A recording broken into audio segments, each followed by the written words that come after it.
दोस्तों आपने कुछ दिन पहले ही देखा झांगुर वाले बाबा का जो सच्चाई था वो हम लोगों के सामने आया। किस तरह से एक बहुत बड़ा सरगना, बहुत बड़ा रैकेट इस गिरोह में काम कर रहा था, जिसमें लाख करोड़ नहीं बल्कि 100 करोड़, 1000 करोड़ का लेन देन होता है। और ये सभी फंडिंग जो होता है वो एक तरह से विदेशों से फंडिंग किया गया है और इन पैसों का इस्तेमाल वे अपने जिहादी मानसिकता और धर्म परिवर्तन कराने में करते थे। इनमें सभी के लिए अलग अलग रेट फिक्स किया गया था। ब्राह्मण और क्षत्रिय जाति की युवतियों को फंसाने के लिए 15 से 16 लाख रुपए तक दिया जाता था, तो वहीं ओबीसी के लिए 10 से 12 लाख और अदर कास्ट के लिए लगभग 8 से 10 लाख रुपया खर्च किया जाता था। पहले प्रेम जाल में उनको फंसाया जाता था, उसके बाद धर्म परिवर्तन के लिए दबाव बनाया जाता था। और ये एक बहुत बड़ा गिरोह था जिसका नेटवर्क भारत सहित कई अन्य देशों तक भी फैला हुआ है। अभी उस पर बहुत तरह का जांच पड़ताल चल रहा है। धीरे धीरे परत दर परत बहुत सारी चीजें हम सबके सामने अब आ रही है। लेकिन इसी के बीच में एक और घटना, एक और जिहादी मानसिकता का खेल जिसको सुन के आप दंग रह जाएंगे। किस तरह से इसका गिरोह जो है वो भारत में काम करता है, किस तरह से उसकी मानसिकता है कि हिंदू लड़कियों को बहलाना, फुसलाना, उसे टारगेट करना और बाद में उसको ब्लैकमेल करना या धर्म परिवर्तन करना। मध्य प्रदेश से एक ऐसी खबर आई है जिसको शायद सुन के आपके रोंगटे खड़े हो जाएंगे। कॉलेज के छात्राओं को पहले अपने प्रेम जाल में फंसाना, फिर उसके बाद उसको गांजा पिलाकर नशे की हालत में दरिंदगी करना और वीडियो बनाना और ये कहकर धर्म परिवर्तन के लिए दबाव बनाना कि ये वीडियो वायरल कर देंगे और सामाजिक रूप से बदनाम कर देंगे। इस तरह से उन छात्राओं पे दबाव बनाया जाता था और एक नहीं बल्कि कई लड़कियां इसका शिकार हो चुकी थी। आइए जानते हैं पूरा मामला क्या है। फरहान नाम का एक युवक जो 2017 में कोकता क्षेत्र के निजी कॉलेज से MBA की पढ़ाई के लिए दाखिला लिया।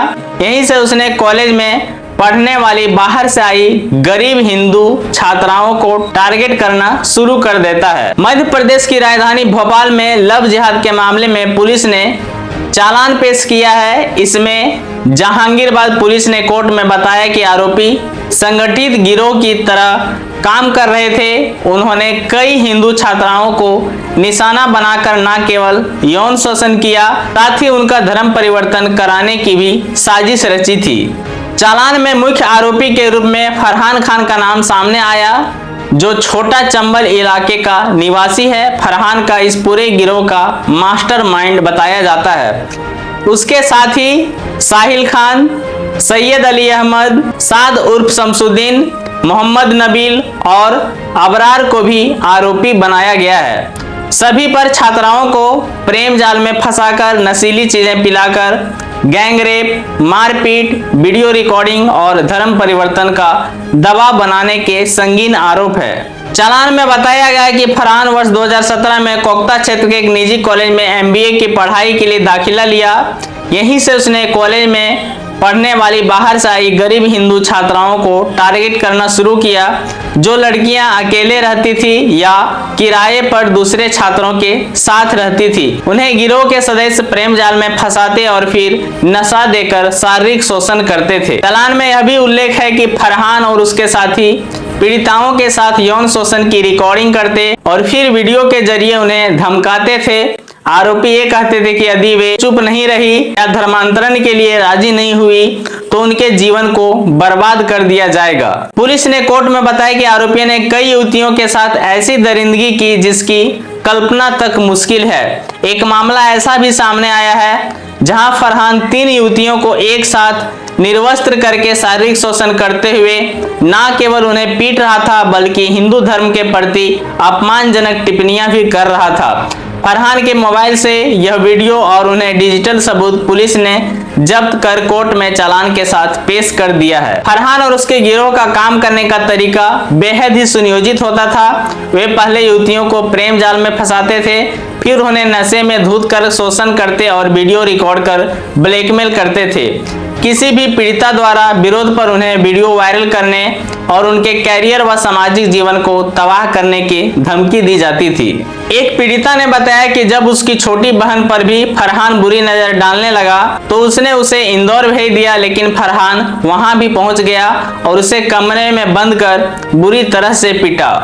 मामले की गंभीरता और सुरक्षा को देखते हुए पुलिस ने सभी आरोपियों को कोर्ट में वीडियो कॉन्फ्रेंसिंग के जरिए पेश किया। सभी आरोपियों के खिलाफ विभिन्न धाराओं में गंभीर आरोप लगाए गए हैं और पुलिस ने पहले दर्ज मामले में विस्तृत चालान अदालत में प्रस्तुत कर दिया है। मामले में एक और नाम सामने आया है हमीद का, जो इसी गिरोह का सदस्य था और पीड़िताओं के शोषण में फरहान का साथी भी था।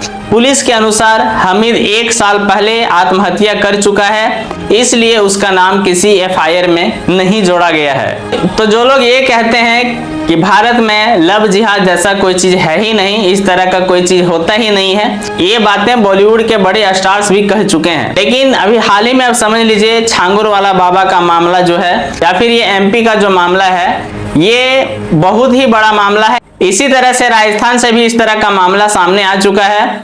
तो इस तरह का खेल चलता है और ये धड़ल्ले से चलता है। लेकिन सवाल ये आता है, क्या पुलिस और कानून इतना कमजोर हो चुका है जिसका डर बिल्कुल भी नहीं है और वे अपना मकसद को निडर होकर के अंजाम देता है? उसमें ना तो कानून का खौफ है ना तो किसी दूसरे चीज का, क्योंकि उसे पता है कि भारत का कानून क्या है और उसे क्या सजा दे सकता है। वो इतना कुछ बर्बाद कर चुका होता है कि कानून जिसकी सजा कभी भी नहीं दे पाएगी। सतर्क रहने की जरूरत है ऐसे भेड़ियों से जो बुरी नजर डालते हैं और प्रेम जाल में फंसाकर फिर से लव जिहाद का खेल खेलते हैं। जरूरत है उन लड़कियों को भी जागरूक होने की जो ये कहती है कि मेरा अब्दुल ऐसा नहीं है। कितने ऐसे उदाहरण आपके सामने आएंगे, तब आपको समझ में आएगा कि हर एक अब्दुल ऐसा ही होता है।